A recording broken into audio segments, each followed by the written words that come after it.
Oh, gitu datang ditutup langsung sama mereka. Oh, oke. Why, you are not allowed to get in here, katanya. Oh. Terus kita bilang, I mean, this is a general, Public road, ya ya. public place, and then open the gate. No, you guys tuh yang cincang-cong kayak gitu. Ngejek banget ya? Iya. Ngejek ya? Wow, terus udah gitu tuh, oh, you wanna fight? Kebetulan kita kan karate tuh. Come out, gue bilang. Oke, Shotokan keluar. Makanya karena pengalaman. Berani ya? Prof berani banget ya? Oh, saya berani lah. Berani Kalau ya? bener ya Kenapa berani. enggak ya?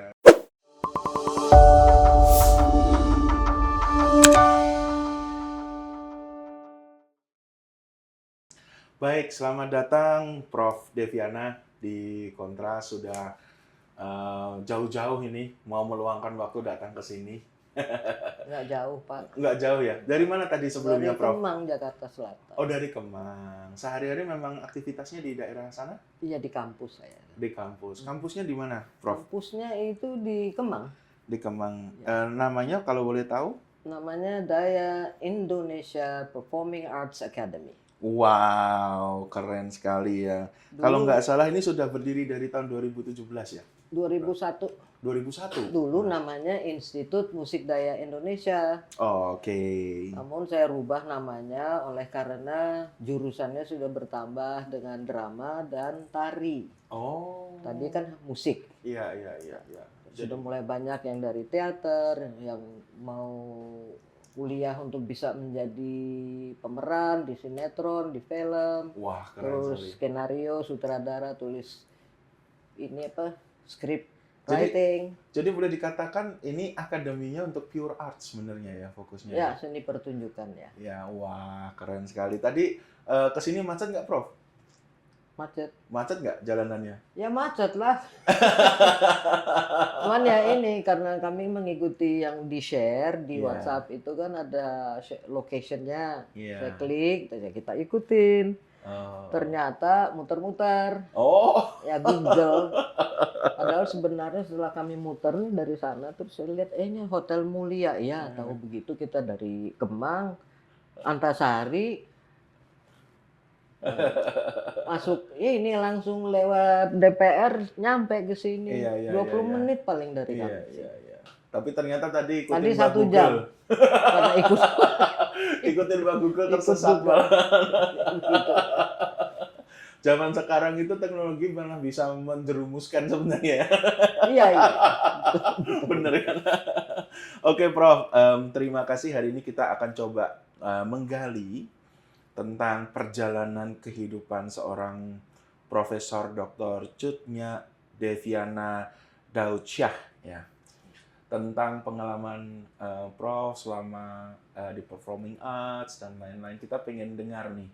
Siapa tahu teman-teman yang sedang menonton kita bisa dapat inspirasi dari kehidupan Prof. Baik. Selamat datang di Kontras. Saya terima kasih sudah diundang kemari. Sama-sama, senang sekali menerima seorang Profesor Deviana ini, satu hal yang menarik karena banyak orang yang juga mungkin pengen kenal, mungkin sudah sempat mengikuti kuliah-kuliah Prof dan mungkin kenal banyak tentang Prof, tapi perjalanan kehidupan yang panjang ini seperti apa nggak semua orang tahu mungkin ya. Jadi Profesor Deviana lahir di Jakarta 13 Februari 1958. Bintangnya Aquarius. Aquarius ini sebenarnya orangnya harusnya tidak terlalu serius loh, santai-santai ya. Tergantung ascendennya ya.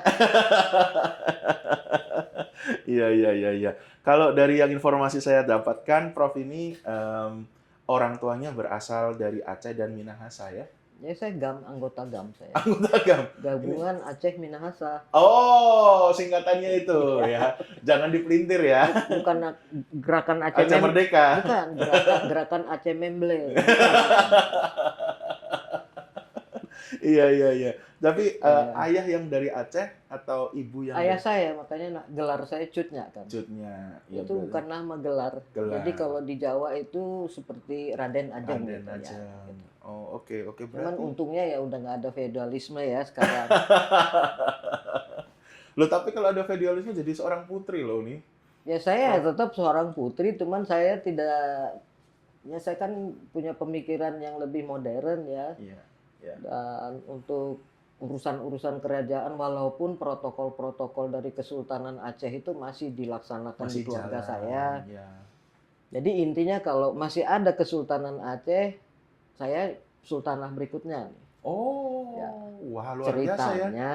Wah. Tapi untungnya udah nggak ada tuh kerajaan. Iya, iya. Ini harus dicek dulu ada protokoler nggak nih di sini. Iya, iya. Tapi mungkin pemikiran Prof yang lebih open minded, yang mungkin lebih modern, dipengaruhi juga dari perjalanan pendidikan Prof ya. Yang Sebenarnya lebih banyak pengaruhnya dari orang tua saya. dari orang tua. Nah. Oke. Kan Bapak bisa membayangkan sendiri Aceh itu kan sangat serambi Mekah ya. Iya, iya, iya. Sementara ibu saya Minahasa, tradisinya Belanda, Protestan. Iya, iya, iya. Ya kan? Iya. Ini dua hal yang Ini bertolak belakang iya, budayanya. kontradiktif ya. Iya. Iya, iya. Dan ya ada orang Aceh yang menikah dengan orang Manado, kan berarti ya orang Acehnya agak gila juga kan. Gitu. Demikian. Mereka bertemunya di Jakarta. Iya, iya. Dan saya bersyukur mempunyai orang tua yang sangat open minded, berwawasan luas. Iya, iya. Contoh kayak ibu saya menguasai 7 bahasa. Wow. Demikian. Wow. Kalau Prof sendiri berapa bahasa nih, Prof? 5. 5 bahasa. Boleh tahu apa saja? Indonesia. Iya. Sebenarnya 10. Oke. Jadi Indonesia yang utama ya, itu Iya, kan bahasanya. mother tongue, Ya. Kedua Jerman. Jerman. Itu kayak bahasa ibu saya lah. Iya, iya. Ketiga Inggris. Inggris. Keempat Thailand, bahasa Thai. Thai bisa juga. Bisa. Kami kan 8 tahun tinggal di Bangkok. Thailand. SD Oh. saya di Thailand dulu. Oke, oke, menarik sekali. Terus bahasa bahasa campuran Latin, jadi Prancis, Portugis sama Spanyol campur. Oh, wow. Ya, jadi kalau di rumah bicaranya bahasa apa, Prof? Kalau di rumah dulu waktu masih tinggal sama orang tua ya itu campuran. Kalau mama lagi marah keluar Belandanya atau Manadonya keluar. Holland Spreken. Ya. Eresek ngoni campur-campur Belanda sama bahasa dialeknya Manado. Oh, oke. Kalau orang ayah saya kok nggak pernah marah sih. Oh, anu sekali ya, tenang beliau. Nggak, ayah saya lebih banyak tukang ledek gitu. Oh, Ya, suka bercanda. Orangnya ini sangat jenaka. Jenaka. Ya. Oh, menyenangkan ya. Jadi dulu memang melting pot ya, sudah jadi melting pot. Ini banyak kebudayaan yang bercampur menjadi satu ya waktu kecil. Iya ya. Pak, waktu umur saya 1 tahun kami pindah ke Jepang, kami tinggal di Kobe 3 tahun. 3 tahun. Ya. Mohon maaf karena apa pindahnya waktu itu? Pindah karena kerjaan ayah saya. Kerjaan. Oke. Prof berapa bersaudara? Berdua. Ada adik atau kakak? Adik. Adik laki-laki. Perempuan. Oh, jadi perempuan ini. Iya. Berarti adik juga cutnya juga dong. Anunya gelarnya ya? Iya. Oh, oke. Mungkin mau saya hai sama adik. Guten Tag, Schwester, ich bin jetzt am Fernsehen. Artinya. Selamat siang adikku. Oh. Saya sekarang lagi depan kamera. Gitu. Oh, oke. Kita semua roaming di sini. Oke. Nah, mungkin banyak yang akan mengenal Prof sebagai orang yang memang sangat tertarik di bidang musik dan sangat berkarya di bidang musik. Apa yang membuat Prof pada waktu itu menjadi tertarik masuk ke bidang musik awalnya? Awalnya seingat saya, waktu umur saya 2 tahun, saya sedang dikorek telinganya, dibersihkan kotoran di telinga oleh ibu saya di pangkuan. Sambil nyanyi, dan ada background musik karena orang tuanya saya ini kan pencinta seni ya, terutama di musik, lukisan, tarian. Oh, wow. Nah, kami sedang mendengarkan waktu itu musiknya Henry Mancini. Oke. Terus besoknya ibu saya membelikan ini piano mainan. Umur saya masih 2 tahun, adik saya masih dalam kandungan waktu itu ya. Tahu saya kata-katanya mereka main melodi, kok bisa main melodi katanya. Langsung ibu saya bilang, "Papa, anak kita ini bakat musik deh pasti," katanya. Ya sudah, waktu umur 5 tahun mereka ke Jerman. karena kantor ayah saya juga ada di Di Jerman. Jerman. Terus langsung beli piano 2. Satu yang grand piano Steinway dari pabriknya langsung. Wow. Iya, yang 3 meter. Wah, itu mahal sekali loh.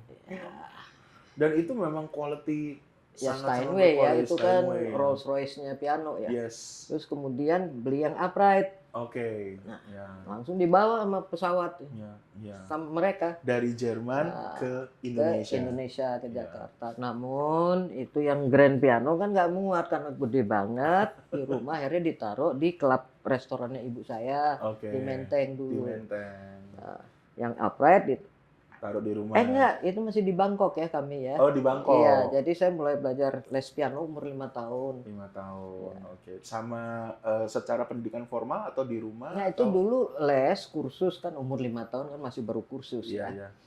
Itu gurunya adalah profesor musik dari Amerika yang mengajar di International School di Bangkok. Oh, I see. Ya, tapi kami dulu dari International School pindah ke Sekolah Indonesia Bangkok. Oke. SIB singkatannya di Sekolah lingkungannya Indonesia KBRI. Oke. Demikian. Dan itu orang-orangnya orang Indonesia ya berarti ya? Iya, saya masih ingat duta besarnya itu dulu Pak Isman. Pak Isman. Yang mendirikan Kosgoro. Oh. Yang anaknya sempat jadi menteri olahraga. Wah. Pak Hayono Isman. Iya, iya, Hayono Isman. Iya, itu iya. satu sekolah sama saya dulu teman-teman. Satu angkatan juga nggak, Bu? Ya, adiknya satu angkatan saya. Satu angkatan. Yani Isman itu sekelas. Di Sekelas. Bangkok, Iya, ya. iya.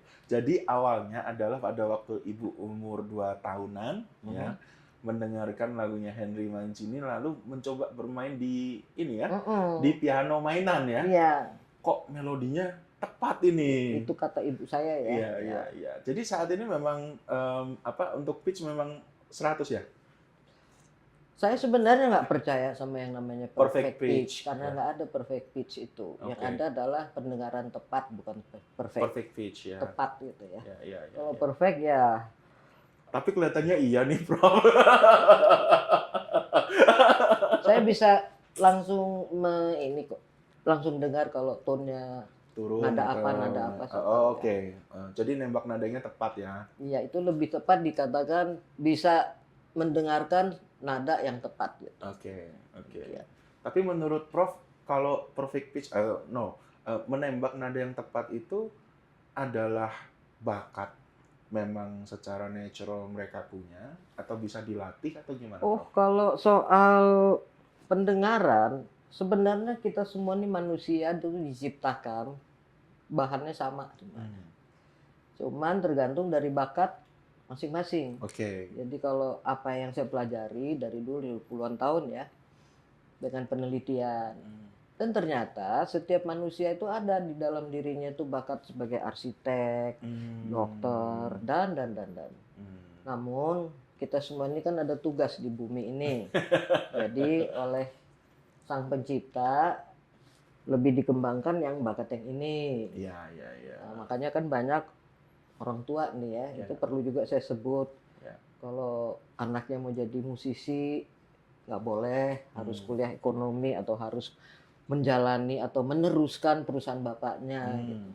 Nah, itu sebenarnya sayang juga ya. Sayang ya, karena artinya orang tuanya justru menghambat tugas Bakatnya. hidupnya. Yes. Tugas hidup anaknya. Iya. Karena orang tua sama anak kan perjalanan hidupnya nggak sama. Yes. Nggak bisa sama persis ya. Nggak bisa. Kalau Prof saat ini masih mengajar, masih aktif mengajar ya? Saya yang mimpin sekolahnya. Mimpin masih, sekolah. Ya. Tapi ke kelas juga untuk mengajar? Iya. Oh, oke. Nah, pokoknya kelas yang kompleks yang perlu pengalaman saya yang ngajar. Oh gitu. Ya. Mungkin buat yang sudah advance ya kelasnya. Mengajar, saya juga mengajar pemula. Pemula juga. Ya. Oh. Kan kami ada 2 program, akademik sama non akademik. Oh gitu. Bedanya gimana, Prof? Bedanya kalau akademik itu sampai magister, degree program, jadi program strata gitu, kesarjanaan. Kalau magister artinya S2 ya, Prof ya? Iya, magister ya. S2. Oke. Cuman kami nggak pakai S2, S1 karena program ini program Jerman yang saya bawa pulang. Oke. Jadi namanya tadi magister ya. Magister. Oke. Kalau yang non akademik? Non akademik itu program kayak crash course, kursus, general program. Jadi kalau ada yang mau mengikuti private lesson, I see. kelas privat, itu juga kami tawarkan dan ada program persiapan untuk masuk kuliah. Demikian. Oke. Karena kalau kuliah musik itu nggak bisa langsung masuk, harus ikut ujian masuk kan. Betul. Kayak sekarang yang saya punya kawan namanya Elwin, beliau seorang pianis. Waktu itu masuk ke Royal Academy of London kalau saya nggak salah ingat ya. Dan dia juga cerita memang ya sulitnya untuk masuk dan lain-lain gitu ya. Betul sih, memang butuh persiapan itu, Prof ya. Iya. Dan juga perlu saya sampaikan di sini bahwa persepsi masyarakat di Indonesia pada umumnya kan masih mengatakan bahwa musik ini vokasi. Sebenarnya bukan, musik adalah ilmu pengetahuan. Jadi sebenarnya musik ini berasal dari kosmologi. Jadi kalau kita ini ya dipaparkan itu adalah astrologi, astronomi sama musik itu satu ilmu sebenarnya. Jadi penjelasan simpelnya, musik itu adalah nada yang berbunyi dari zodiak gitu. Sama orbitnya planet-planet yang ada di tata surya kita. Yang kembangkan kan Pythagoras dulu. Iya. Jadi sebenarnya ada science. Music is a science, bukan music vokasi. Music is a science, iya. It's a science. Wow. Dulu pada waktu Prof belajar musik tadi waktu masih kecil, lalu waktu SD, SMP, SMA juga tidak menyentuh musik secara khusus atau hanya sebagai hobi atau gimana, Prof? Ya, kursusnya cuma sampai ke tamat SD, terus kami kan pindah pulang ke Indonesia. Terus masuk ke SMP, SMA, saya latihan sendiri. Tanya Prof, itu tadi pianonya ikut diboyong nggak dari Thailand ke Indonesia? Kalau yang grand piano udah dikirim duluan ke Jakarta kan. Nah yang upright ya dibawa pulang. Wah, berarti sampai sekarang masih ada dong? Ya udah lama dijual lah Pak. Karena maksud saya orang tua saya kan sudah berpulang. Iya. Sorry. Udah dari tahun 2011 dan saya lama kan di sana 26 tahun, jadi nggak ada yang memainkan itu piano lagi, jadi dijual sama ibu saya. Oke. Padahal pianonya tuh bersejarah ya. Iya. Dan Steinway itu, aduh, sekarang aja mungkin kalau cari sulit ya. Cuma kalau saya sekarang ngefansnya sama Fazioli. Oh gitu? Kenapa, Bro? Dulu waktu tinggal di Basel, saya diminta untuk jadi endorser ya, jadi jadi pianisnya Fazioli. Cuman syaratnya kalau mau konser di luar kota atau di luar negeri dari Swiss nih ya, harus bawa piano itu. Kan mahal biaya 3 meter gitu mau dibawa. Untuk ini logistiknya mindahin ya. Iya. Oke. Apakah tone-nya yang berbeda atau touch-nya yang berbeda atau apa, Prof? Bedanya tipis sih sebenarnya. Tipis ya. Ya, kalau saya ditanya ya dua-duanya saya suka. Ada satu lagi yang saya suka juga, Bösendorfer. Apa? Bösendorfer. Saya belum pernah dengar. Buatan Austria. Ya, Bösendorfer. Wah, menarik sekali. Saya belajar banyak ini dari Prof Deviana nih. Dan kemudian setelah itu saya dengar di tahun 1977 Prof mulai belajar musik secara formal ya. Ini di Jerman ya, Prof ya, dengan jurusan piano klasik dan komposisi. Betul ya. Nah, ini ceritanya gimana nih bisa sampai Jerman pada waktu itu? Saya singkatin ceritanya ya. Jadi waktu mau tamat SMA, ibu saya tanya, "Ya mau kuliah musik di mana?" Tadinya saya dipaksa sih sebenarnya karena saya kan banyak maunya dulu. Jadi mau jadi insinyur, mau jadi penterjemah, mau jadi pelukis. Yang kebetulan saya dulu berapa kali juara gambar kan ya di saya. Berarti bakat seninya Prof itu sebenarnya banyak sekali ya, tidak hanya musik sebenarnya. Ya demikian ya. Nah, terus mengapa menjadi penterjemah? Karena saya tertarik juga sama bahasa. Terus ya ibu saya tanya, "Kiapa ngana mau jadi insinyur?" katanya gitu. Bahasa Manado. Ya karena kami kan waktu SD itu nonton seri di TV Star Trek. Ya, dulu masih Captain Kirk. Belum Captain Picard ya. Iya. Wah Captain Kirk idola Iya saya kan? juga ya. Zaman dulu. Nah, seragamnya masih beda lah Iya, sama yang ini. iya, iya. Sama yang Voyager lebih beda lagi. Lebih beda lagi. Yang kaptennya perempuan. Iya, iya, Oke. iya. Jadi mereka kan suka Scotty beam me gitu kan. Itu alat untuk beam itu tuh buat saya anak kecil ini kan, wah ini nih mesti bisa bikin alat itu. Makanya saya pengen jadi insinyur. Iya, iya, Terus iya. insinyur kapal Teknis ya. terbang, teknologi deh. Iya. Terus ibu saya tanya, untuk apa katanya? Iya supaya kalau punya alat itu saya bisa ngebim orang-orang jahat ke bulan. Saya bilang gitu. Itu tujuan. Dibuangin ke bulan ya. Iya, biar kita kan nggak jahat atau nggak ke pulau yang terpencil gitu kan, supaya nggak rese gitu. Iya, iya, iya. Polos banget ya anak-anak Iya, sekali ya. demikian. Waduh, iya, iya, iya, menarik, menarik. Terus ditanya mau kuliahnya di mana nih? Udah fokus dulu ke musik katanya, nanti kalau sudah udah master baru yuk boleh deh terserah mau kemana. Gitu. Oh, oke. Udah ditanya mau ke Amerika, saya nggak mau. Kenapa nggak mau ke Amerika? Saya nggak gitu suka sama USA, saya bilang gitu. Standar ganda gitu saya nggak suka.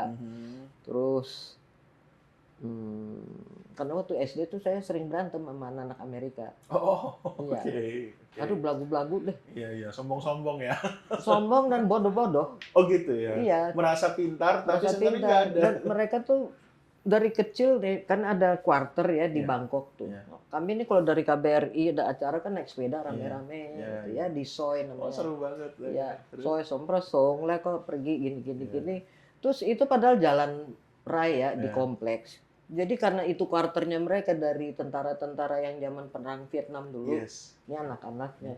Oh gitu datang ditutup langsung sama mereka. Oh, oke. Why you are not allowed to get in here katanya. Oh. Terus kita bilang, I mean this is a general, Public road, ya ya. public place and then open the gate. Bang. No, you guys tuh yang cincang-cong kayak gitu. Ngejek banget ya. Iya. Ngejek ya. Wow, terus udah gitu, oh kau yang wanna fight? Kebetulan kita kan karate tuh. Come out, gue bilang, oke, Shotokan keluar. Katanya karena pengalaman. Berani ya. Prof berani banget ya. Oh saya berani lah. Berani Kalau ya? bener ya. Kenapa Berani. enggak ya? Dan saya nggak suka tuh dari kecil yang arogan seperti itu kan. Rasis ya. Apalagi ajaran di rumah apa ya, rendah hati, Oke. rendah hati. Nah, udah akhirnya mah Eka mau ke Jerman. Jerman. Ditanya kenapa ke Jerman? Ya karena ada Johann Sebastian Bach di sana. Jadi itu kiblatnya Bach ya sebenarnya. Ya kiblatnya komposer di Jerman. Klasik gitu. ya. Kalau klasik ya. Ya. Kalau saya kan multi genre, saya bukan pianis Tapi klasik. kalau yang paling suka apa, Prof? Jazz kah? Saya suka musik yang positif. Oke. Terlepas dari genrenya apa. Terlepas dari genre. Dangdut, Prof? Saya juga suka. Suka ya? Suka.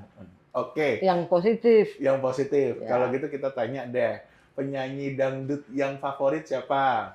Yang pernah kerja sama saya ya. Boleh. Inul. Inul ya? Ya, kami pernah kerja sama dulu.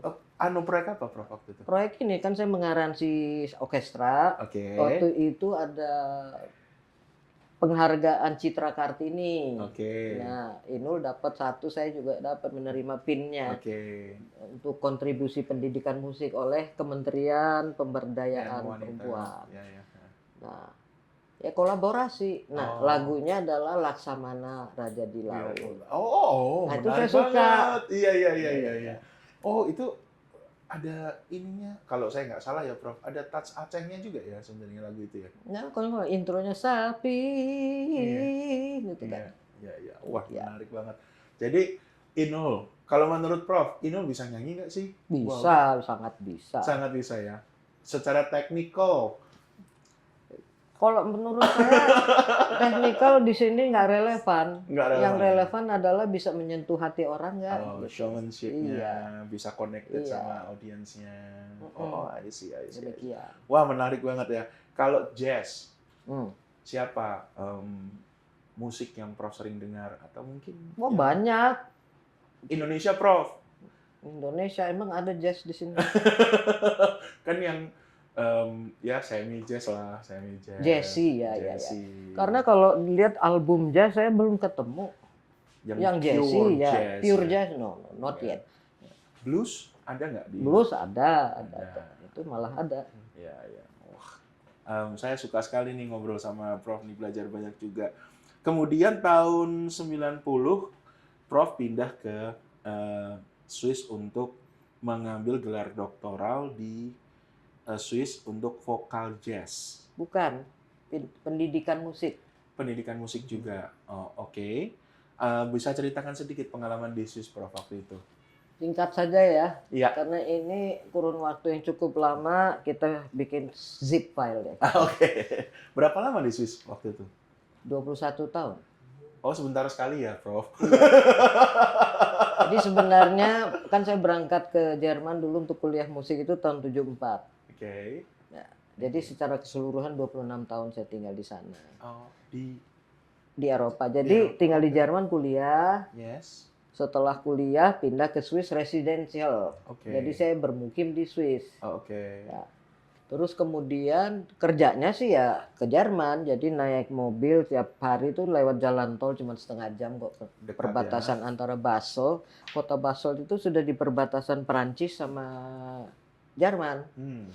Terus setengah jam ke Freiburg. Freiburg ini ibu kotanya Black Forest. Oh, Ya, tahu cake Black Forest? Yes. Kalau bahasa Jermannya Schwarzwald. Susah kok, Ya. Prof. Black Forest aja, Bro. Oke. Gitu. Oke, jadi di sana di Eropa itu 26 tahun. Totalnya. Total dari hidup di luar negerinya 36 tahun. Berarti sebenarnya di Indonesia ini sedikit sekali dong ya? Maksudnya sudah lebih setengah hidup saya kalau dihitung sama half-half lah ya, sekarang ya. half-half Half-half, ya. Half-half ya. Tapi enak mana, Prof? Kalau boleh pilih. Ini nggak bicara soal nationalism and everything else. Enaknya? It's just personal preference ya. Banyak preferensi kalau kita tinggal di Swiss, itu udah pasti tenteram, aman, dan bebas, dan nggak banyak yang ngatur-ngatur urusan pribadi orang deh kayak di Indonesia lah ya. Banyak kepo Ya, kalau and di then Indo ya. bebas juga kita mengkritik. Iya. Dan yang pokoknya pada ranahnya lah yang sopan gitu. Terus di Swiss pun juga enaknya apa? Ada bermacam-macam koran. Kalau kita mau nonton konser, nonton balet, nonton kesenian lah ya, itu bingung mau nonton yang mana karena terlalu banyak. Iya, di setiap kota. Wow. Contoh di Basel. Yes. Teater Nasionalnya tempat saya kerja dulu tuh itu ada teater lagi 10-20 teater kecil-kecil yang dijalankan oleh masyarakat setempat. Wow. Jadi kehidupan kultur ya, keseniannya itu sangat hidup sekali ya. Hidup sekali. Ya. Nah, kalau gitu agak serius sedikit, kenapa di Indonesia hal kultural seperti itu tidak bisa tumbuh berkembang dengan baik? Belum bisa. Ya. Karena di Indonesia ini ya menurut pengamatan saya, pengalaman, saya pulang ke tahun 2000 ya ke sini. Susah majunya ini bangsa ya. Susah majunya karena terlalu agamais, terlalu ngurusin urusan orang dan iya, keponya tinggi, apalagi di zamannya sosial media ini dan netizen contohnya banyak sekali yang berkomentarnya itu nada-nadanya kasar, negatif dan padahal mereka sama sekali tidak tahu kontennya. Dan mereka mungkin tidak menguasai sebenarnya. Karena menurut pengalaman dan pengetahuan saya ya, pengalaman sehari-hari, karena saya mengajar perkuliahan semakin ngotot, semakin marah-marah, semakin ketahuan dia nggak tahu. Tong kosong sebenarnya. Tong kosong nyaring bunyinya. Iya, betul. Emang begitu ya. Kalau gitu, boleh tanya nggak, waktu di Eropa, Prof ngajar juga kan?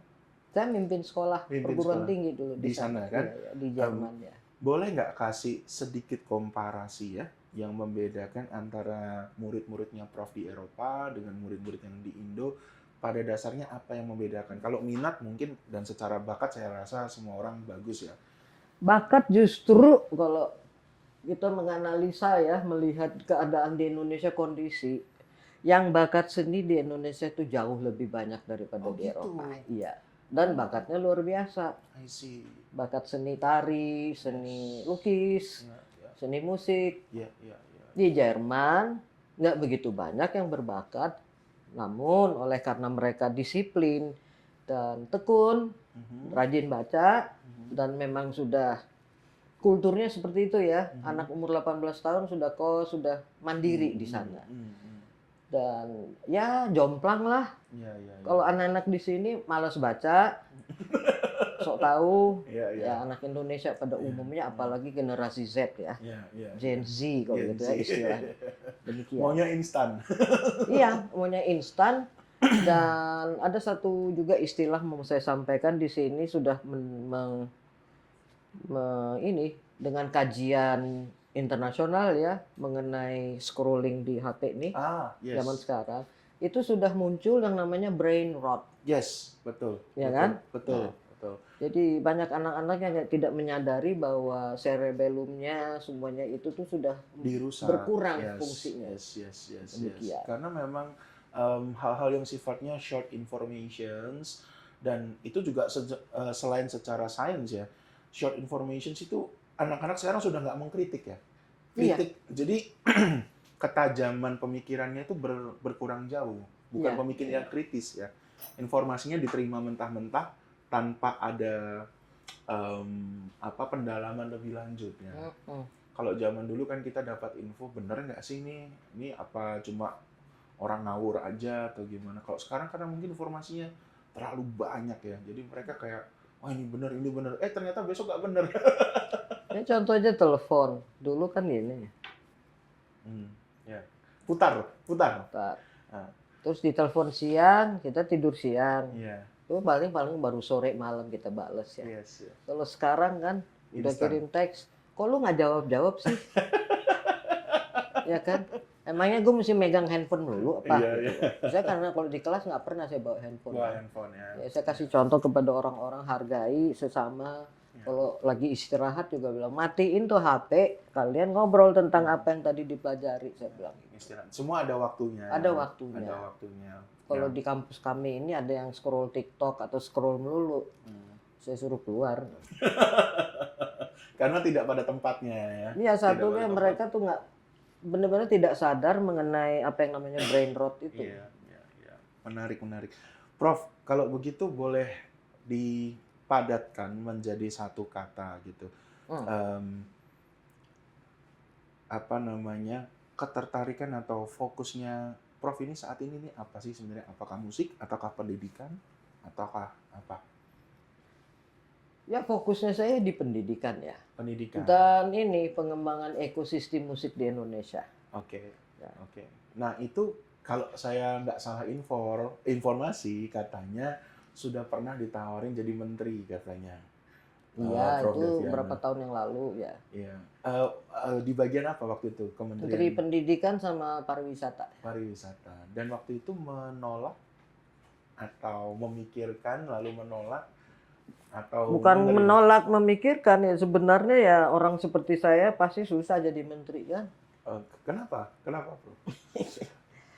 Ya karena saya orangnya kan kalau bicara tegas, lantang, vokal. Oke. Saya orangnya nggak bisa basa-basi soalnya. Iya. Jadi to the point. To the point saya orangnya. Nah kalau orang Indonesia kan kalau to the point itu dianggap tersinggung. Iya. Jadi pada waktu itu menolak dengan halus mungkin ya. Ya ada menolak dan juga ditolak. Berarti ini kedua belah pihak sepakat dong. Menarik. Waktu itu zaman presiden siapa, Prof? Kalau boleh tahu. SBY sama Jokowi. Yang periode pertama Jokowi ya? Periode pertamanya Jokowi ya. Oke. Bahkan itu di Detikcom ada pollingnya saya yang menang kan ya. Wah menarik. Harusnya Prof menang dan pihak sana sepakat menerima, Prof juga menerima harusnya. Ya pernah juga diusung oleh, saya sempat dulu mengurus ini perhimpunan alumni Jerman ya. Nah mereka tuh yang mau ngusung, saya bilang udah nggak mau. Saya bilang saya lebih senang bergerilya, independen. I see. Kalau Prof ini dalam kehidupan sehari-hari kalau lagi nggak ngajar, lagi nyantai, apa yang Prof sering lakukan di rumah sih sebenarnya? Ada hobi nggak di luar musik misalnya? Kalau saya bukan hanya hobi, Gesundheit, bless you. Oh, bless you. Kalau bahasa Jerman Gesundheit, jadi Gesundheit. healthness for you gitu. Oh, oke. Ya. Nah, jadi saya kalau ada waktu luang meditasi di dalam air. Oke. Meditasi Di dalam air, di kolam renang, maksudnya di dalam air gitu ya. artinya seluruh badan. Segini, Oh, atau oke. ngapung, Atau ngapung. meditasi ngapung. Oke. Ya, ya. Itu apa yang Prof rasakan dampaknya? Ya bersatu sama alam semesta. Ya. Ada Sama, ketenangan, kedamaian. ya saya memang pada dasarnya juga orangnya kan tenang. Maksud saya Ya. bukan orang yang banyak masalah dalam batin itu siapa enggak. Karena to the point tadi, Prof, nggak banyak yang disimpan kan, jadi. Iya. So, itu satu, dan kalau hobi yang udah sempet hampir jadi profesi itu masak. Saya Masak. dulu di Jerman hampir buka restoran sama sahabat saya. Oh, oke. Hobi masak. Ya, Karena mungkin jadi setiap hari masak, harus masak, jadi hobi masak kali, Prof. iya, dari yang bumbunya kita beli segala macam ikut-ikutan kan. Pas dimakan, wah rasanya kayak jamu. Ayamnya kita cuci, Iya. goreng ulang. Oke. Sampai benar-benar expert kita. Jadi Iya. kalau saya masak tuh sampai ke yang bintang 5 hotel deh. Gitu. Jadi platingnya juga Iya. diperhatikan. Kalau sahabat saya sekarang dia tinggal di Australia itu dia masakan ini Chinese foodnya enak-enak banget kalau dia Oh, oke. bikin. Kalau saya fusion. Oh, fusion. Iya. Semua ya? Ya saya campur-campur jadi Ada makanan Indonesianya. Jepang Indonesia sama ini tuh saya bikin fusion. Fusionnya. Kayak chicken toriteba, umpamanya oke. chicken steak toriteba. Oke. Toriteba kan ini sayap kan? Ya, sebenarnya toriteba itu is chicken steak. Tadi toriteba ini cara masaknya kan. Oh, Nah, oke. sama satu lagi yang anak-anak seneng banget itu yang namanya suiwi dengan Japanese fried rice namanya. Suwiwi. Suiwi itu kalau bahasa Manado sayap ayam. Sayap ayam. Nah, banyak yang nggak tahu nih. Kalau saya tahu karena bahasa Jawanya juga suwiwi. Ya, bahasa Prof. Manado juga Oh, suiwi. suwiwi. Nah, Oke. terus ya spaghetti aglio e olio. Wah. Nah, saya kan belajarnya dari orang Itali langsung. langsung. Jadi saya Oh. mengajar kantinnya kami di kampus, Mm-mm. bikinnya sesuai sama orang Itali bikin. Oke. Jadi bukan langsung digoreng, Iya. cabenya sama ini, tapi apinya mesti yang pelan-pelan Kecil. kayak gitu sampai bau Wangi. cabenya wangi. Iya. Sama minyak zaitun tuh. Ya. Olive oilnya juga penting ya. Nggak Iya, boleh iya. sembarangan ya, Prof. Ya? Iya. Pada waktu itu pengen buka restoran apa, Prof? Kami ingin membuka restoran kecil-kecilan yang namanya international restoran lah gitu. Iya. Musicians restoran gitu. Oh, oke. Terus Makanannya apa? ya Fusion itu tadi? fusion. Food. Oh, oke. Saya fusion, dia yang Chinese foodnya, tapi itu pun juga udah agak diffusion. Oke. Pokoknya dijamin enak banget karena waktu habis latihan, tiap habis latihan atau pulang dari Masak. konser pasti dia atau saya yang masak. Oke. Mereka semua mintanya kami yang masak. soalnya. Karena sudah enak. Ya. Sudah pasti enak. Ya, Kenapa nggak buka di Indonesia saat ini aja, Prof? Pak. Waktu tinggal di sana jam 6 pagi, terus nanti berangkat ke pasar, Iya. belanja. Ya. Habis itu di dapur sampai jam 10 malam. Oke. Akhirnya setelah menganalisa, hitung-hitung, udah nggak kita musisi aja deh. Gitu ya. Iya. Iya. Bayangkan tiap hari di dapur. Berjam-jam persiapannya, preparationnya. Iya. Ya. Kalau musik memang suka nguliknya juga nggak, Prof?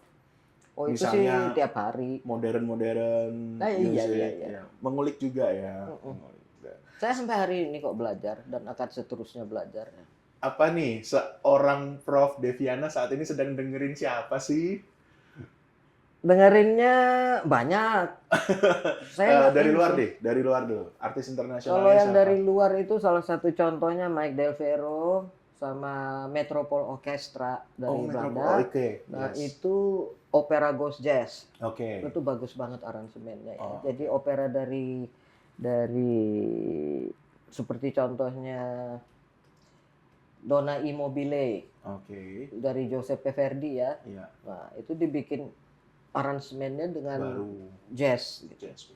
Tapi campur jadi klasik sama jazz. Iya. Jadi bedanya cuma di ini jadi improvisasinya sama chordnya yang udah menggunakan Jazz banyak chord. optionnya ada jazz chord sama ritmiknya. Wow. Tapi penyanyi opera gitu. Menarik banget ya. Oh, itu keren banget. Menarik Itu banget. saya sering dengar sama ini Frankfurt Big Band. Big Band ya. Ya, sama Diane Reeves. Ya. Itu saya kalau untuk orang-orang yang suka musik yang kompleks dan indah ya dengarkan Itu. mereka. Konser tapi 1 jam ya. Yes. Bukan yang 5 menit atau 2 menit scroll gini. Jangan yang potongan ya, Bro. Enggak. Dari awal sampai akhir. Full concert, Iya. ya. Dan juga kalau yang tadi kan dari internasional ya. Kalau yang Indonesia, ada nggak yang Prof saat ini lagi dengerin? Paling yang zaman dulu. Oh, zaman dulu. Zaman dulu seperti kayak Margie Segers. Oke. Yang albumnya ada semua bisa bilang saya. Ya. Saya ngefans sama beliau dulu waktu masih kuliah. Sekarang jadi sahabat sama beliau. Oh, aduh. Dari idola jadi sahabat ya, Prof. Iya. Kalau yang penyanyi-penyanyi saat ini, katakanlah penyanyi populer, ya. Ada nggak lagu-lagu populer? Saya minum boleh ya? Silakan, Prof. Ada nggak lagu-lagu penyanyi populer yang saat ini menurut Prof menarik nih, atau aransemennya asik nih, gitu? Ada nggak, Prof? Wah, itu mesti mikir dulu saya. Karena saya jarang dengar musik Indonesia sekarang. Oh gitu ya. Kenapa, Prof? Nah, nih kita Banyak tulis yang nih. monoton. Sama-sama. Iya, banyak yang kalau di bahasa musik itu namanya perfect fifth interval ya. Iya. Dan hampir sama bunyinya gitu. Iya. Tapi kalau bisa saya, ini siapa ya? Ini ada yang namanya Isyana Saraswati. Oh, Isyana. Nah, itu berkualitas. Berkualitas ya. Dan itu agak-agak berbeda dari yang lain ya. Bukan agak, memang beda. Memang beda. Nah, dia memang orang sekolahan kan, jadi dia kuliah dulu di performing arts ini kalau nggak salah kan. Oh, I see. Iya. Jadi memang punya basic ya. Oke, menarik banget. Nah, Prof, kalau saat ini ada mungkin satu hal yang ingin Prof tanamkan kepada generasi muda yang mungkin saat ini sangat tertarik di bidang musik ya. Apa sih saran-saran atau masukan Prof buat teman-teman yang sedang berkarya di musik nih saat ini? Buat yang lagi belajar dulu deh, buat yang lagi belajar musik. Belajarnya dari mana dulu nih? Kursus atau yang udah masuk kuliah? Yang kursus dulu. Oke, kalau yang kursus tergantung juga ini beginners, intermediate atau advance. Benar-benar baru mulai lah. Baru mulai. Ya kami tidak akan merekomendasikan untuk kuliah musik. Dia harus datang dari dia sendiri kan. Oh, jadi kita keinginan melihat diri sendiri. Iya, kemauan pribadi. Ya. Nanti kalau dia memang benar-benar bersikeras saya mau jadi musisi, ya kita lihat dari waktu kursusnya perkembangannya apakah benar-benar bakatnya di sini. Biasanya kalau sudah lebih jauh lagi kami arahkan lebih ke performing arts management begitu. Oke. Tapi kalau misalnya ternyata nggak bakat, ya kan? Ya saya terus terang bicara sama Hard orang truth tuanya, ya. sama Hard truth dianya. ya. Iya. Sebaiknya ini hobi aja. Ini untuk profesi sepertinya ini bukan jalanmu begitu. Oh, oke. Tapi pernah nggak, Prof? Ada yang Prof sampaikan begitu nggak? Pernah. Pernah ya. Iya, karena dia tuh ya kalau istilahnya namanya ngotot gitu ya. Terus orang tuanya bawa ke kampus. Terus kita kan ada introduction lesson namanya. Jadi dilihat cara dia main piano, main gitar, attitude-nya. Karena kami di kampus itu sekolah holistik soalnya. Diajarkan meditasi, diajarkan alpha training, diajarkan tata kerama, table manner, semuanya. Wow. Iya.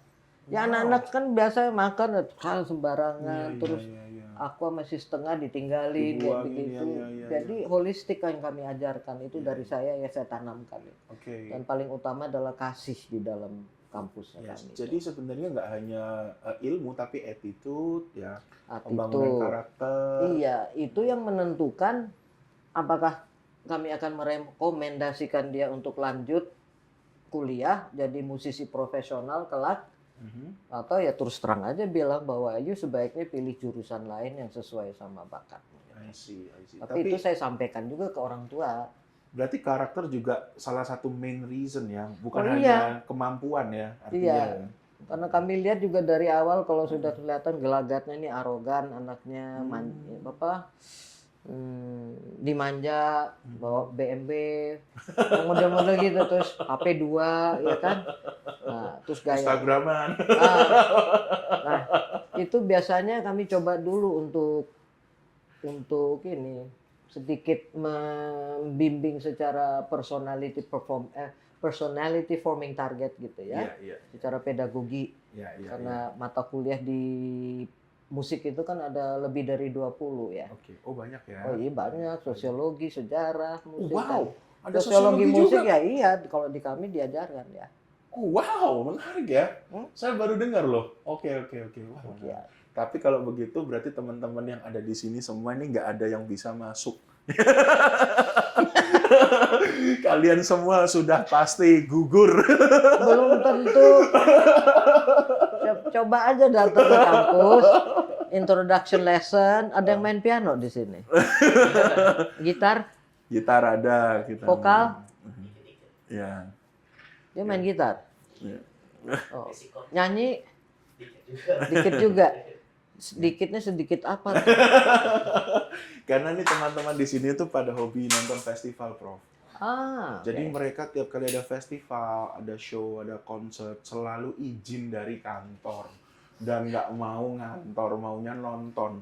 Apa aja festivalnya contoh? Coba contohnya apa? Synchronize. Synchronize. Ya, Java Jazz. Ya, Oh. South Project, kalau gitu. Ya, jadi ini anak-anak festival, Prof. Jadi makanya tadi saya bilang kalian nggak akan masuk ini. Kalau gitu tahun depan nonton festival kami ya. Oh ya, boleh Tahun diinformasikan lalu ada festival yang kami adakan juga. namanya apa, Prof? Daya Music Festival of Indonesia. Tahun depan akan diselenggarakan bulan tahunnya? Sudah Juli, ada? Juli. Bulan Perkiraannya Juli ya. ya. Oke. Harus nonton ya. Harus nonton. Cuman festival kami ini ada dialog. Jadi saya undang teman-teman saya, sahabat saya dari luar negeri tentang pendidikan, ekosistem ya. Ada diskusi. Iya dong, untuk memajukan nih bangsa nih, negara kayak kita nih. Terus kemudian ada pameran alat-alat musik tradisional dan modern yang diproduksi di Indonesia. Karena saya juga ingin sekali untuk mempromosikan produksi Indonesia. Dan kualitasnya gimana kalau produksi Indonesia saat ini? Salah satu contoh, violin dari bambu. Oh, oke. Bagus banget bunyinya. Masa sih? Aduh, itu pengen deh saya mesti go internasional. I see. Drum juga dari kayunya. Saya kenal baik kan sama mereka produsen-produsennya. Iya. Ya, cuma kan dengan tangan ya. Gitar, harpa bahkan organ, pipe organ church pakai bambu. Wow, Serius. pipe organ. Wow, itu kan gede banget dan susah loh, Prof itu. Ya kan bisa dibikin mini kan. Ada yang mini ya. Jadi, Wow. gitu. Menarik banget. Nah, tadi kita kembali lagi ya, Prof. Ya. Tadi saran untuk beginner. Nah, kalau saran untuk teman-teman yang sekarang sudah kuliah, sudah mulai quotes-unquotes menseriusi nih, dan mencari pendidikan formal dan memulai pendidikan formalnya, apa saran Prof untuk mereka? Ini musik barat atau karawitan nih? Musik barat ya? Musik barat ya. Musik barat. Karena mayoritas sekolah musik, bukan sekolah musik sih sebenarnya, lebih tepat dinamakan sekolah mempelajari cara bermain instrumen musik. Itu lebih tepat. Kalau sekolah musik itu ya mempelajari ilmu pengetahuan musiknya. Oke. Jadi seharusnya namanya kursus belajar instrumen musik. Ya, oke. Bukan Instrumen kursus musik. ya. Ya. Oke. So, jadi masukan dari saya melakukan kajian, meneliti kurikulum yang ada di internet ya, contoh Jerman, Swiss. Oke. Itu dibaca dulu. Oke. Mampu enggak itu. Kalau musik barat kiblatnya memang Jerman dan Swiss ya? Jerman, Prancis, Eropa. Iya. Okay. Karena yang berkembang di Amerika itu kan juga sebagian dari Eropa. Eropa, ya. Penulisan not balok segala macam kan dari gereja sebenarnya. Iya. Jadi sebenarnya yang mengembangkan teori musik, not balok, ilmu pengetahuannya dari zaman medieval, jadi abad 2, abad 3 waktu Nasrani ya mulai berkembang. Ya, itu berkembangnya di gereja semuanya. Church Jadi music ya. yang mengembangkan ya pendeta-pendeta di gereja. Demikian. I see. Jadi dibaca dulu, Mm-mm. kurikulumnya nih sanggup nggak nih Ya. ngikutin gitu Saya ya. kebetulan juga mengajar musik gereja. Oh, oke. Ya, Oke. karena saya juga makanya saya ambil doktor lagi yang kedua di sini di teologi. Oh. Tapi fokusnya lebih ke musik ibadah Kristiani Oh, gitu. I see. Kenapa, Prof? Kok ingin banget atau kenapa memilih itu gitu? Ya karena saya tahu yang dari apa yang saya pelajari dari zamannya Sumeria, dari zamannya kota Ur gitu ya. Iya. Banyak di sini yang bisa saya katakan aja ada salah kaprah gitu loh. Oke. Ya. Bisa kasih contoh, Prof? Bah, ntar banyak yang tersinggung nanti. Oke. Ya asalnya dari ajaran sumbernya langsung lah. Oke, Yang namanya Yeshua HaMashiach ya. I see. Ya, demikian. Jadi memang ingin karena secara sejarah, historical, profesor sudah mempelajari itu, jadi pengen memperdalam lah ya. Memperdalam, dan saya ingin ini ya ibaratnya membuka mata banyak orang bahwa bukan begitu caranya. Jadi balik lagi kalau mau kuliah musik, udah pasti harus ikut ujian dulu. Ujiannya adalah kalau mengikuti pakemnya dari asalnya musik itu ya. Ujian masuknya teori, analisa form, sama progresi, terus kemudian ya training. Jadi dosennya nanti main. Ini apa nih? Interval umpama jarak antara dua nada, mainnya bukan yang segini, gini nih. Tulis apa tuh intervalnya. Wow. Iya, terus harmonisasinya nih, umpama main ini chord, ini 4 notes ya. Ya kan, dimainkan. Ini root position atau inversi. Wah. Tulis. Dan diulang cuma 2 kali, jadi 3 kali pengulangan ya. Jadi dengarnya 3 kali, didengar 3 kali. Iya, terus catat langsung diberi waktu 10 detik. Wah, nggak mampu sih, Prof.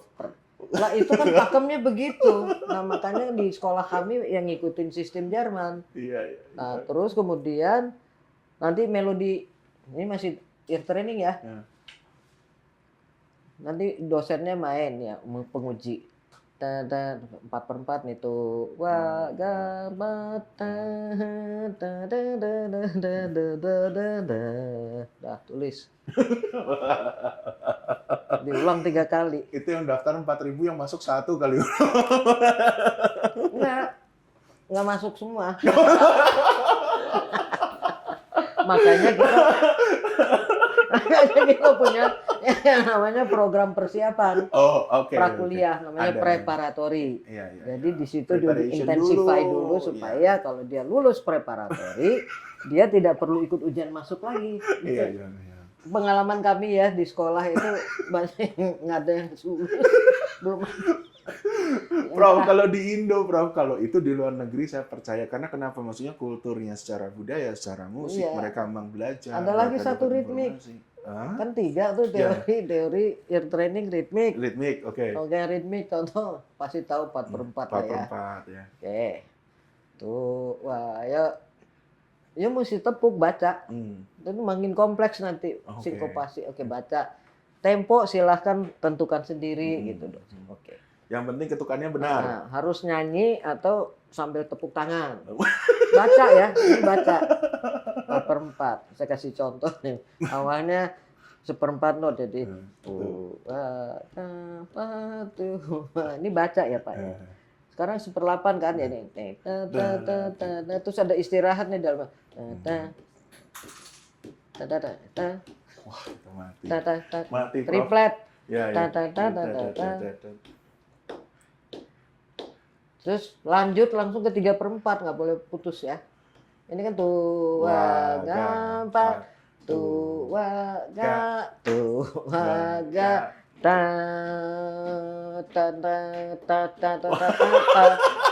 singkop sedikit itu ya baca sambil dinyanyikan. Pakai singkop juga. Itu baru teori. Nanti yang prakteknya istirahat bentar, makan siang, praktek. Nah, praktek taruh nih music score-nya. Baca kalau pianis umpamanya. Baca kiri kanan, tangan kiri, tangan kanan ya. Partitur. Piano partitur. Part kalau sebenarnya kalau partitur sebenarnya conducting partitur. Oke. Nah, baca Kasih waktu nih. Tempo silahkan tentukan sendiri. Ya udah. Dah, itu sight reading namanya. Prima vista kalau di kelas. Iya, prima vista. Dah, habis itu mainkan sekarang major scale 4 di kunci D, di kunci A, jadi kunci E flat, kunci G flat yang nada toots hitam semua tuh. Nggak boleh mikir ya? Nggak boleh, harus itu kita yang Flow, tentuin, harus temponya flow. kita yang tentukan. Oh, oke. Jadi segini ya. Dan ada ininya, emphasize-nya jadi dinamikanya. Iya, ada dinamika. Jadi umpamanya sekarang triplet. Oke, staccato ting ting ting ting. Iya, Itu 5.000 orang, Prof, berdoa semua. itu baru teknik ya. Heeh. Nah, sekarang coba progresi mode-nya Dorian sama ini di G flat, Yes. contoh lagu, Mhm. ya kan? Langsung. Nah, habis itu klasik sekarang main. Tapi kalau klasik mungkin banyak yang latihan lah. Kan klasik Ya banyak. klasik, nah habis itu sekarang improvisasi, lagu jazz atau pop terserah saya. Nah, itu improvisasi harus tuh. improvisasi. Yes. Rata-rata juga banyak sekarang teman-teman juga susah ya kalau suruh improve, apalagi ada jazz chord atau blues chord. Wah, nggak semua tahu mungkin anak zaman sekarang ya. Ya karena kan kalau kita mau makan mangga nih contohnya, udah pernah ada orang tua tanya, kalau anak saya belajar drum dalam kurun waktu 3 bulan bisakah? Udah bisa main drum. Terus saya tanya sama beliau nih, Ibu pernah lihat mangga terbang? Saya bilang. Terus ibu bilang, Ibu maksudnya apa ya? Ya pernah lihat nggak atau stroberi terbang tuh mangga? Dia kan bingung kan. Terus saya bilang, nah makanya Bu, Ibu kalau makan prosesnya kan lihat dulu ada tanah subur, yuk tanam biji mangga, habis itu disiram-siram air, begitu baru akarnya kan yang berkembang, baru batangnya, baru ranting, baru daun, baru keluar kecil-kecil mangga. Berapa lama tuh? Ya musik pun demikian, ada prosesnya, teknik tuh nggak bisa sembarangan. Tadi nggak bisa tiba-tiba ya. Nah satu lagi masukan dari saya, kalau yang namanya mumpuni, terampil main itu tuh memerlukan waktu minimal 10 tahun. Baru bisa mungkin ikut ujian masuk kuliah musik. Gitu. Dan itu 10 tahun intensif ya. Intensif. Tidak tiap yang, hari belajar. Enggak yang bolong-bolong ya Prof ya. Kalau 15 tahun yang intensif dalam tekniknya bisa memadai gitu ya. Cuman kurangnya ya di pengetahuan ininya. General knowledge-nya di musik. Jadi sejarahnya bukan dari zaman medieval ya, bukan dari Renaissance ya. Tapi dari zamannya Mesopotamia harus tahu. Wah. Itu benar-benar jauh banget, Bro. Lah, kan nanti kalau mau jadi dosen dia cuma tahunya cuma dari zaman Renaissance sama Barok. Itu kan di tengah jalan. Sebelumnya masih ada lagi ya. dong, bahkan kalau bisa mundur 40.000 tahun sebelum Masehi. 40.000 tahun sebelum Masehi. Di mana dulu Neanderthal contohnya membuat suling dari tulang belulang gitu. Jadi nada diatonis sudah ada gitu. Wah, menarik ya. Buat teman-teman yang tertarik untuk mencoba mendalami dunia musik, bisa juga nih mencoba preparation course dulu ya. Iya. Prof, di Daya Indonesia Performing Arts Academy. Ya, dan karena kurikulum yang kami gunakan di kampus kami ini itu adalah standar Jerman. Dan kebetulan juga kurikulum ini saya yang kembangkan dulu di sana, yang diakui pemerintah Jerman. Wow. Demikian. Jadi tidak abal-abal ya. Betul, jadi mentalnya juga harus sesuai. Tapi kalau tukang nge-scroll begini pasti nggak tahan deh sekolah di tempat kita. Gitu ya. Karena sekolah kami ini saya selalu bilang sama orang tua ini adalah Temple Shaolin dan kamp militer. Wow. It's a Shaolin temple and a military camp. You siap mental? Baru. Dan rajin, tekun, disiplin. Mau jadi musisi teladan, pendekar, bertanggung jawab pada masyarakat, ya. Jadi kalau boleh tahu Prof, misalnya nih, ini probably my last question. Kalau dari, katakanlah sekarang berapa mahasiswa yang ada di sana, Prof? Oh, 7.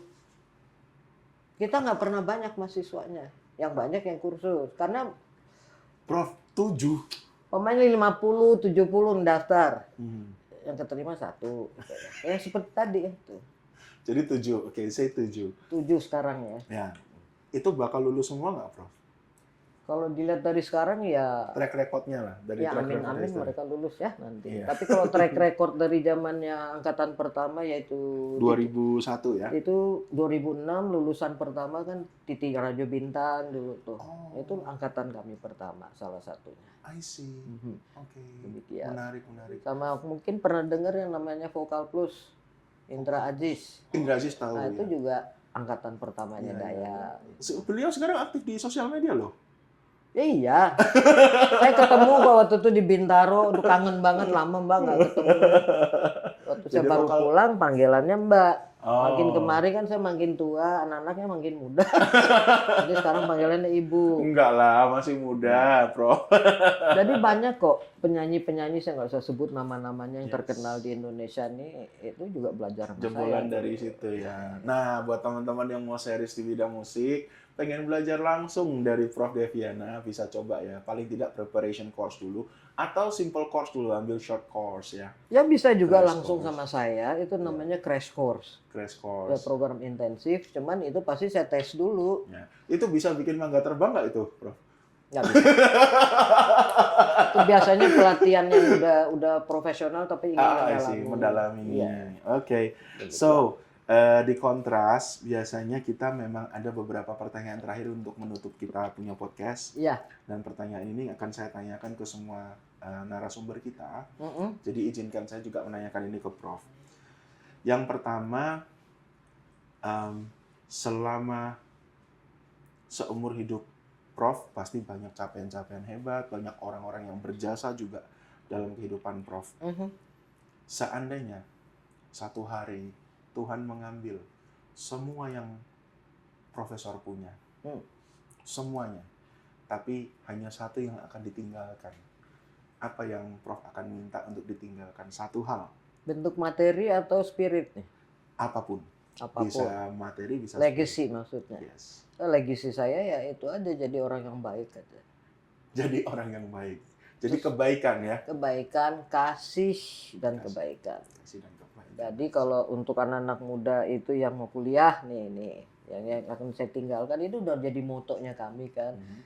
Belajar dengan kehormatan, layani dengan kasih.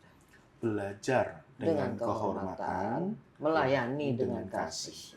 Wow, catat guys. Itu ini motonya daging guys. sekolah musik kami. Oh wow, ya, itu sangat-sangat dalam ya kata-kata itu sebenarnya bagus banget. Thank you Prof. Kemudian pertanyaan berikutnya, apa sih definisi?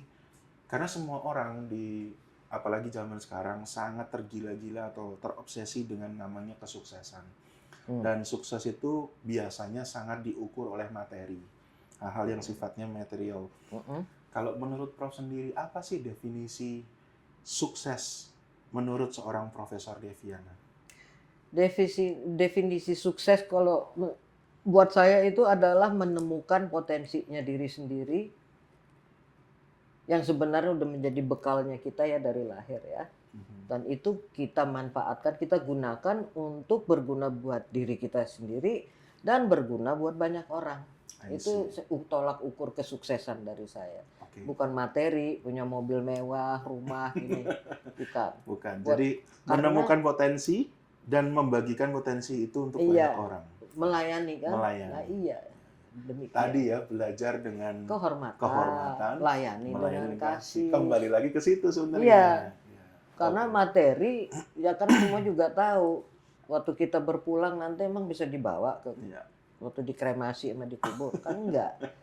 Yang dinikmati juga sesaat kan banyak juga ya itu ya saya lihat ada beberapa juga teman saya yang begitu ya.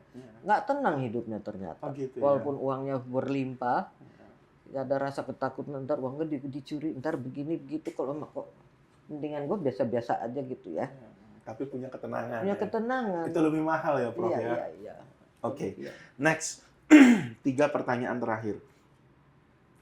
Kalau profesor melihat diri Prof say 20 tahun lalu atau 30 tahun lalu. apa satu kata atau satu kalimat yang akan Prof katakan untuk the young Profesor Deviana at that time? Think before you act. Before you act. Boleh sharing nggak, Prof? Kenapa think before you Ya, act? saya kan orangnya coba dulu. Oke. Nanti baru Pikir nantilah gitu ya. Maksud saya, apalagi kalau orang bilang jangan makan itu nggak enak. Saya coba dulu karena saya orangnya kalau belum dicoba jangan mengambil kesimpulan, jangan berpendapat. No opinion before you experience it gitu. Ya. Jadi itu think before you act. Ya, itu akan pesan saya. Oke, kalau buat diri Prof yang sekarang saat ini, ada nggak satu kata atau satu kalimat untuk diri Prof saat ini? Saat ini, Profesor menilai diri Prof saat ini apa? Satu kalimat untuk well, I'm happy. You are happy. I'm content, I'm happy, and I'm in the middle of my calling. Oh wow, menikmati kehidupan Menikmati panggilan saya, panggilan dari Tuhan yang menciptakan saya. yang menciptakan. Bersyukur nggak Oh, saya tiap hari bersyukur. dengan apa yang Prof jalani saat ini?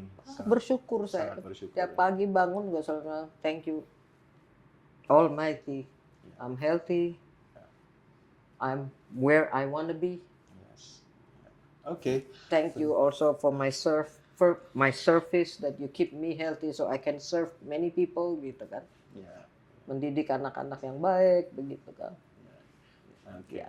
Makanya saya jarang konser di Indonesia karena saya rencananya dulu waktu pulang tuh mau buka sekolah aja karena prihatin ya, keprihatinan saya terhadap bangsa saya di sini. Padahal saya hidupnya udah mapan di sana, kaya raya. Ya. Tapi mau kembali ke sini karena memang ingin membangun ya sebenarnya. Membantu, mengkontribusikan. Ya. So, if semuanya nih dari hasil podcast kita saat ini dan cerita tentang kehidupan Prof, satu kalimat terakhir untuk teman-teman yang sedang menonton, apa sih yang Prof ingin sampaikan sebagai legacy Prof kepada mereka? Untuk anak-anak muda nih, Yes. ya temuilah, jadi terima segala tantangan di dalam hidup supaya bisa menemukan potensinya.